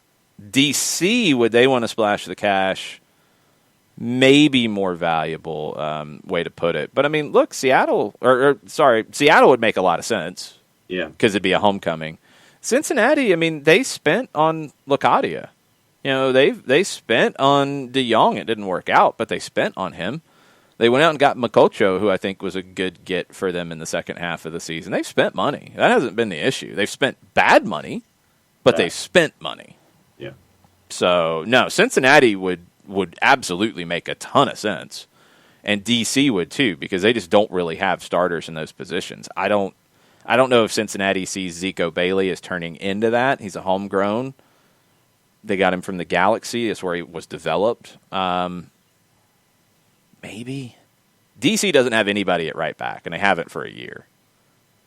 DC should. and DC should pay for him and bring him in. That would be the one that would make the most sense. But I'm kind of leaning to Seattle because it would really fit them and upgrade that team, and it'd be the homecoming good feel-good story. And maybe he'd be more willing to take less money to be in Seattle. Do we have a Schmetzer update out of Seattle?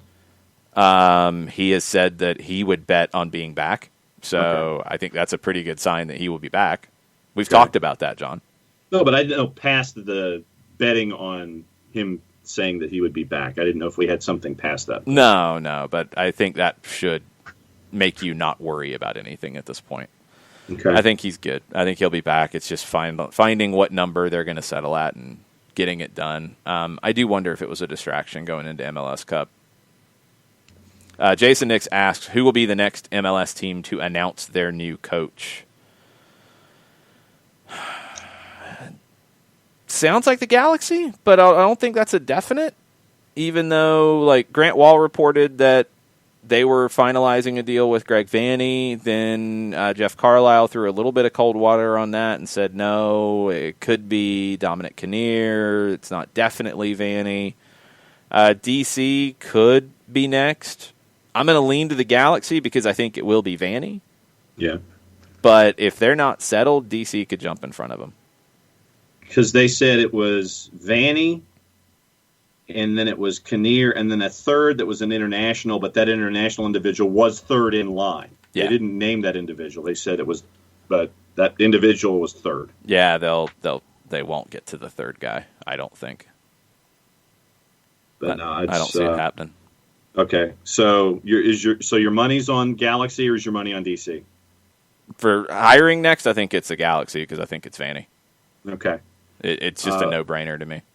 Okay. We are caught up on Twitter, by the way.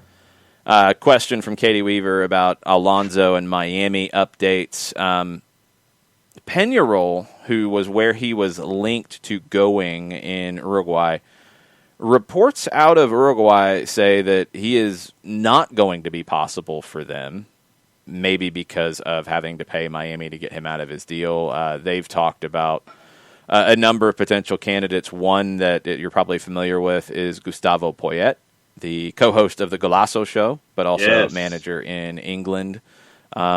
Great former player. That would be very interesting if he gets that opportunity. It's been a minute since he's been managing.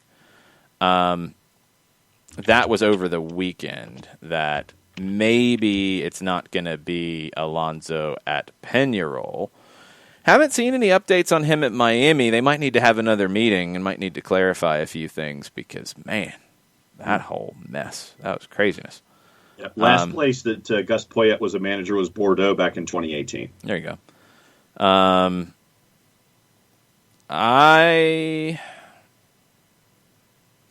don't know. And, of course, Matt Doyle with wild speculation and craziness. Let me see if there's anything to it.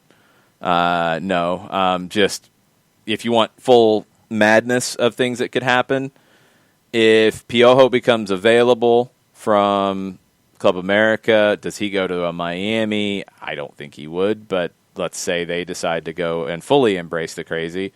Would Diego Alonso be a possibility if Piojo was out in Club America? I think he would. That would actually be very, very interesting if they did fire Herrera, if Alonso's name came up with the success he had at Monterrey. So it's possible. I don't think the Piojo to Miami part is possible. I mean, Miguel Herrera is a fun guy, but what have we seen from Miguel Herrera in the last few years? We saw him grab the hair of Ante Razov in this situation and get popped in the eye. We saw him get fired from the Mexican national team job after winning the Gold Cup for punching a reporter in the airport in Philadelphia. Would you want to hire him? I don't know. There are certain clubs that he would be a fit at, a club like Club America. And we talked about this in the context of what Atlanta United was looking to do when his name would come up. He's a guy who can come in, manage stars, big personality. He can handle the superstar mentality. He can adjust his tactics based off what he has to work with. He's not really, a philosophical kind of guy. Big personality, takes some of the pressure off the players at times because of that. Okay. Does he leave anything other than that? Well, hopefully he leaves trophies. If he's not leaving trophies, he's not leaving anything else. When you're talking about a Heinze, when you're talking about a Bielsa, when you're talking about managers of that ilk who have a philosophy, you are hoping for two things. One, that their philosophy is true and you win things with it. And two, you're hoping for it to be part of what your club is going forward. And you can make your adjustments to it. Again, as we said, Frank de Boer, being a possession guy, is a person who could follow a Tata Martino. It didn't work for him to follow it long term, but it makes sense because they're both founded on having the ball. They go about getting it different ways. You can't just keep going down the road of high pressure, high pressure, high pressure. The person after Heinze will be very interesting because will the team need a break from playing in that manner a little bit, but stay true to their principles of wanting the ball and controlling games with the ball? That'll be a fascinating hire when you get to that point in a couple of years, hopefully. Maybe 2, maybe 3, maybe longer. Who knows? That's what you're hoping for. But a guy like Herrera would come in, and he wouldn't wreck that. He just wouldn't add to that. He would take what you have and play in the way that makes sense for those players. If he felt like he needed to play in a different manner, he'd play in a different manner. Carlo Ancelotti, kind of a chameleon with the way he manages. He can step into any situation and keep the train on the tracks. He can keep it moving in that direction. You need those kinds of managers at times when you have to change from somebody who has burnt himself out or burnt the team out. But you can keep things moving in that same direction. You're not taking a hard left or a hard right. You're moving in that same direction with somebody like that. So Herrera would be that kind of person, but Miami needs more than that, I think, unless they're just going to be a Galacticos kind of club and not really have much of a playing philosophy or any of that. Then fine, and just go get superstar managers who just manage superstars and put a very basic system out there, like a Zinedine Zidane, and you can win things that way. You can. It's just different ways of thinking about it. That's why there's no, this is how every team in the world builds their club, and this is how it works, and it is all cookie cutter. No. That's why Big Sam still has a job. Well, and you mentioned Inter Miami, a couple of things, one on Twitter and one that I saw over the weekend. There is discussion through the British press, and take that for what you wish, that Sergio Romero could be headed to Inter Miami. That's been going on for a year. It could, because he's not playing, he's not doing anything, and there was reports that they were going to let him go, and then they pulled it back, and he was very angry. Yep. So, that's been said, I think, from day one with Miami. He could be their goalkeeper next year, which they need a starting goalkeeper next year. Questions about Monterrey and comments on the Twitch pitch. Javier Aguirre is now in Monterrey, so that job is filled. Turco Mohamed's name has come up as a possibility for Club America if they make a change. So keep that in mind. He would be in that mix. He was in the mix for Cruz Azul, but it sounded like his salary demands were going to be too high, according to some of the reports that I read. Couldn't meet his salary demands. They've turned their attention elsewhere. So Cruz Azul is trying to hire somebody. Not going to be Turco Mohamed. If Club America's job comes open, his name has already been thrown around in the media. It could come up. Aguirre took the Monterrey job, so he will not be going to Cruz Azul or Club America if that one pops up. But yeah, the carousel in Mexico could get interesting if the Club America job pops up. And the Twitter thought from Michael Polachek is a Paul McDonough question. Mm-hmm. And he says, do y'all think the sacking of Paul McDonough was a bit harsh, and should we take him back in Atlanta? I mean, take him back into the role he was. He was part of a team that was successful in the front office, and he's a valuable part of a team. Was the sacking harsh in Miami? We don't really know what all was, credit to him or blaming him. It's hard to know because Miami's been a weird situation, and Paul Tenorio was on with Counterattack on SiriusXM-FC last week and kind of alluded to some different things about the way Miami is run and how it is maybe too many cooks in the kitchen kind of deal with the ownership. Paul McDonough did not build a quality roster. There's no question around that for me with Miami. It's not a good roster. It's why you had to make so many changes, and now you've got to do it again. It just wasn't good enough. You didn't get the designated players in that you needed to. You didn't get the manager that it sounded like you wanted at different points. You hired Alonso kind of late in the process. He didn't really fit some of the players you had went down the road with. You signed and invested in Pellegrini and Carranza, and you didn't do much to develop them after spending the money on that. They didn't play a ton. That's a problem. It took you forever to get Matuidi, which ultimately was a great signing because he was a TAM player, but you didn't get a whole lot of impact out of him, and then some of the performances you saw from him at the very end were not good. It took you forever to get Gonzalo Higuain, and you did have to pay a lot of money to bring him here. Have you gotten the production out of him yet? No. Will you? That's questionable. It's just not a good team. You hit on Lewis Morgan. You hit on getting Leandro Gonzalez Perez when he became available from Tijuana. What else did you hit on? That's the problem. Rodolfo Pizarro? I mean, was he worth all the trouble and all the money you spent there? That's debatable. He was good. That's about it. Like, there's really not a lot else to hang your hat on here. Like, right now, you go into next season without a left back, probably without a right back unless you're going to play Dylan Nealis, 2 center backs and no depth, not a starting goalkeeper, Victor Ulloa, who was in and out of the lineup as the 6, but you probably need to address that or move Matuidi back to that position and get somebody else who can cover the field for him. You need more out of Pizarro. You need more out of Higuain. Lewis Morgan, excellent. You need a right winger. You need depth across the board. You got 17 players under contract, so the roster's not good enough. You didn't have a kit sponsor. That's another problem. The stadium stuff, and this all got dumped on him as well when Jurgen Meinke, who was there, one of the early hires, was let go at the beginning of the season. He was the business guy. So kit sponsor got dumped on him. There were different things with the facility and all that got dumped on McDonough. So maybe he had too much to do. That's where you do have to, not being in the situation, take a step back and say maybe it's not all his fault that things didn't get done, but the roster didn't get done. And that's the number one thing. And I wonder if then when you had to hire Alonso, that even that undid some of your moves, because you go out and invest in Pellegrini and Carranza with transfer fees, young, talented Argentines. These were not bad signings. People are now trying to portray it as like, oh, they're not good. No, that's not true at all. Pellegrini was in demand. Carranza was in demand. These were 2 very talented Argentine young players. But you played them a combined 1,500 minutes. Pellegrini played just over 1,000 minutes. Carranza played 569. You got Morgan on top of Pellegrini, which was kind of redundant on that side. Maybe you thought one of them could play on the other side. I don't know.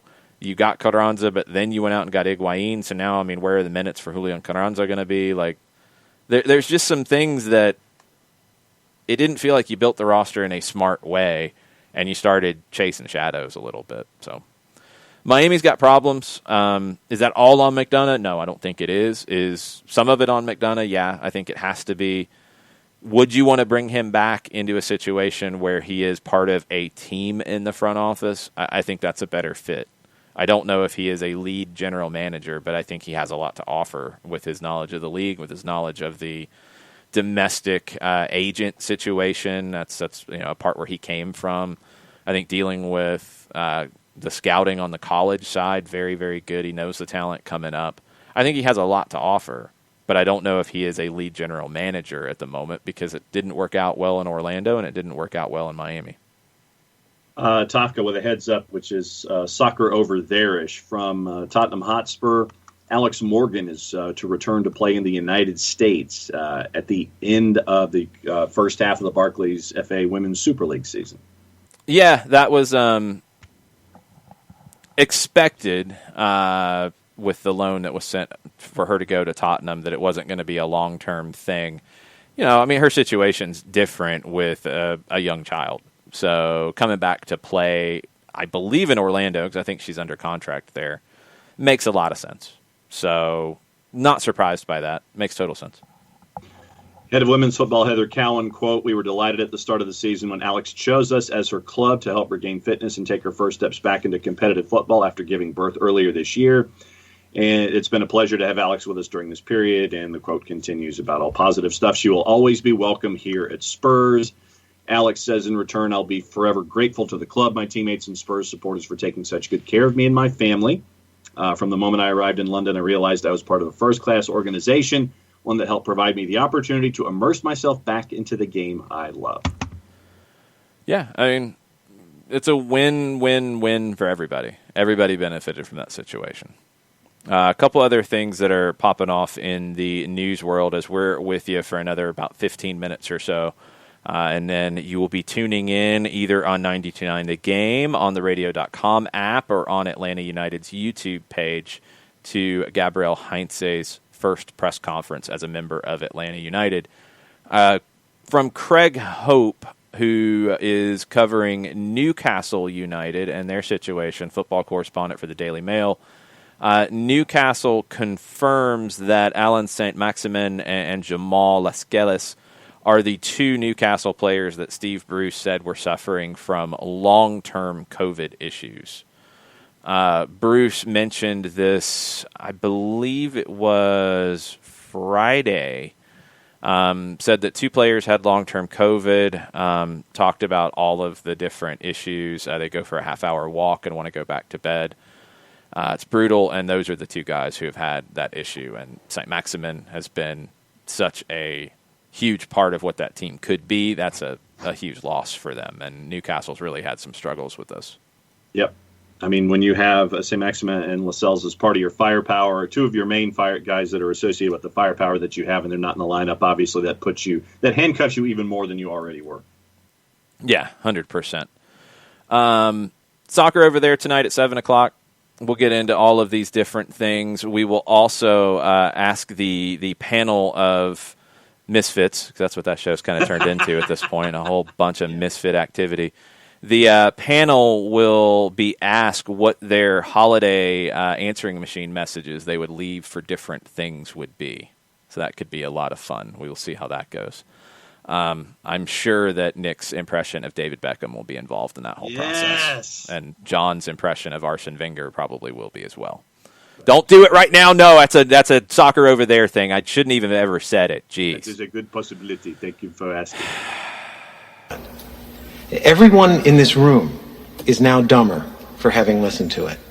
Yes. I award you no points, and may God have mercy on your soul. This is what always happens. This is what happens on the evening show, Soccer Over There, at 7 o'clock. There you go. That'll be tonight.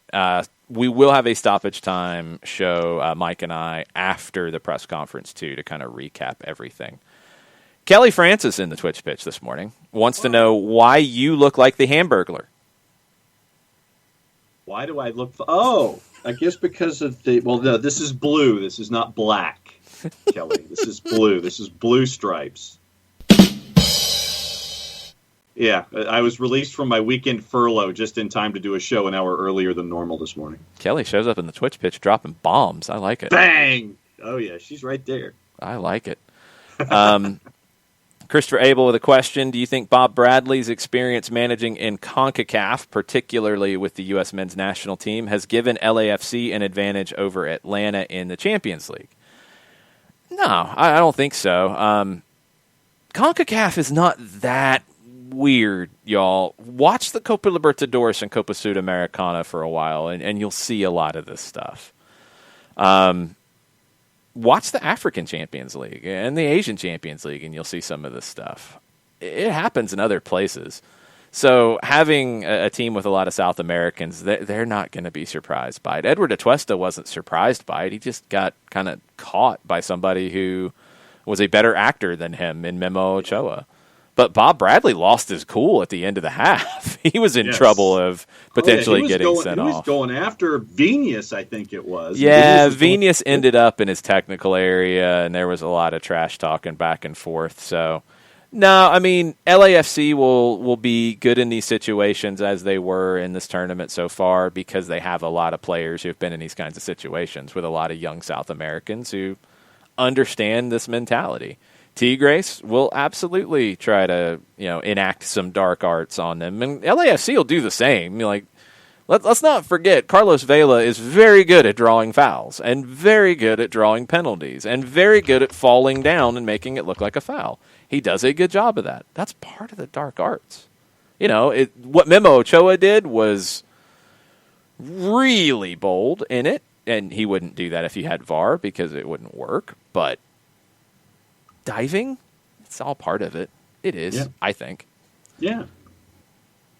No, I mean, you know the environment that you're in, and you know through the experience and the exposures and all of these games and all of these tournaments what you can do, how far you can push the envelope, and what you can get away with in certain situations. And without VAR, you can get away with stuff a lot more, bottom line. And Ochoa knew the edge, went right up to it, got away with it. And, and he's not the only one that does it. I'm just saying that in that most recent example, they know that line and they know to go right up to it. Yes, they know how to try to exploit these situations. Okay, other bits of news before we wrap up ahead of the Gabriel Heinze press conference. If you are Mark, who participated in our bracket challenge at MLS for the playoffs, and your entry was called Fafa Daddy, you won. And I have not heard from you, and I don't have your information. I'm going to have to try to hack into the back end of the MLS website because they took everything down so fast. But shoot us a message and let us know that you are Fafa Daddy and your name is Mark, and we will get you your Soccer Down Here prize back. Still have to do that. Mentioned all the different rumors in MLS with potential incoming players for Dallas, with Hector Jimenez leaving Columbus. Keep an eye on more MLS moves as the reentry draft stage 2 is tomorrow, where you're picking up players' rights as opposed to picking up options. Be interesting to see how that goes. We'll get into more of the CONCACAF Champions League final discussion tomorrow as well with LAFC and Tigres. Quick bit of congrats. We didn't talk about it on the Power Hour. The men's and women's player of the year have been announced by U.S. Soccer. On the women's side, it's Sam Mewis, Manchester City. Great year with the U.S. women. Weston McKennie is that on the men's side. Great year with Juve, but also a great year with the U.S. men's national team. I think both are 100% the right choices. Right on with you. Absolutely. And to see how they get to be those faces for the game for U.S. soccer in other leagues internationally. I just think it's part of that next stage of the growth where we get to see them internationally, not just know them with their national teams, but in international leagues as well. Those were good awards that were done. The FIFA Women's World 11 was not good. No. Megan Rapinoe was voted into that. Megan Rapinoe played 8 matches in the time frame that this was considered. It wasn't just 2020. It did go back to, I think, July of 2019. It was after the World Cup. She should not have been on this team. She said she shouldn't have been on this team, which was a full credit to her. I was glad that she came out and said that because it's kind of silly. Her inclusion on that team, despite playing so little, is a sign that the women's game needs more visibility and exposure, and she's 100% dead on. It has to be better.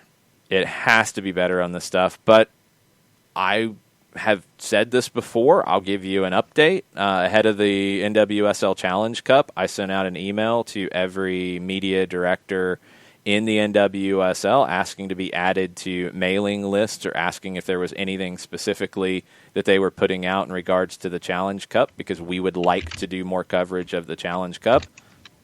Half the teams in the league responded. The other half did not. That's not good enough. It's just not good enough. The access to information is the biggest impediment on the women's game. the access to coverage, the access to knowing the stories. It is critical that that stuff is out there more. Why has Atlanta United resonated more in Atlanta for non-hardcore soccer fans? Because there are stories about the team in the AJC, on 92.9, on the local news, places that soccer fans aren't just camped out waiting for content. People who are camped out looking for women's content get that from a lot of great people. There are other people who are in the soccer world but maybe don't know a lot about the NWSL. There are people who are not hardcore soccer fans but would follow women's professional soccer if they had access to it. You have to do those things. Like those relationships are so important, and it's a shame. I mean, Abby, but this is, Abby says maybe the other half has a block on incoming emails. Well, then they can't be running a media department because then you're not trying to grow your network. You're not trying to grow who you are. And if you have a block on your club email, then that's a huge problem. There's not an excuse for it. It has to be better. And I know that there's not huge, departments here on the NWSL side, but you can't gripe about coverage but then not do the minimum to get the coverage. These are things that just have to be better. Like we talked about it at times during the Challenge Cup. It was hard to follow different things because we didn't know situations with players who, like Rose Lavelle, couldn't play more minutes because of a restriction from the women's national team and U.S. Soccer. We didn't know that. So we're talking about a game, and then it's like, oh, yeah, well, Rose Lavelle couldn't play in this game because of this. It's like, well, it would have been nice to know that because then we don't look stupid.